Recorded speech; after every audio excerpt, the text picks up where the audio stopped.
ডুমুরিয়া চুকুনগরের নরনিয়া ২ নং word BNP Dumuria Phultala ৫-এ Mohammad Ali Azgar লবির ধানের শীষকে বিজয় করার লক্ষ্যে আজ প্রত্যেক ভোটারের কাছে যে ধানের শীষের ভোট দেওয়ার আহ্বান জানায় ও গণসংযোগ করে। এম এ সালাম ইউনিয়ন বিএনপির সভাপতি, কবির হাসান ডব্লু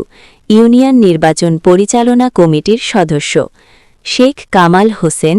ইউনিয়ন নির্বাচন পরিচালনা কমিটির সদস্য, কাদের মহলদার ২ নং ওয়ার্ডের বিএনপির সভাপতি, সিরাজুল শেখ ২ নং ওয়ার্ডের নির্বাচন পরিচালনা কমিটির আহ্বায়ক, আমিরুল মোড়ল ২ নং ওয়ার্ড বিএনপির সাধারণ সম্পাদক,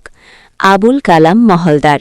আনসার মোড়ল, শাহিনুর মোড়ল, ইকবাল গাজী, রিপন ফকির, জাকির শেখ, রফিকুল ইসলাম, দিদারুল ইসলাম।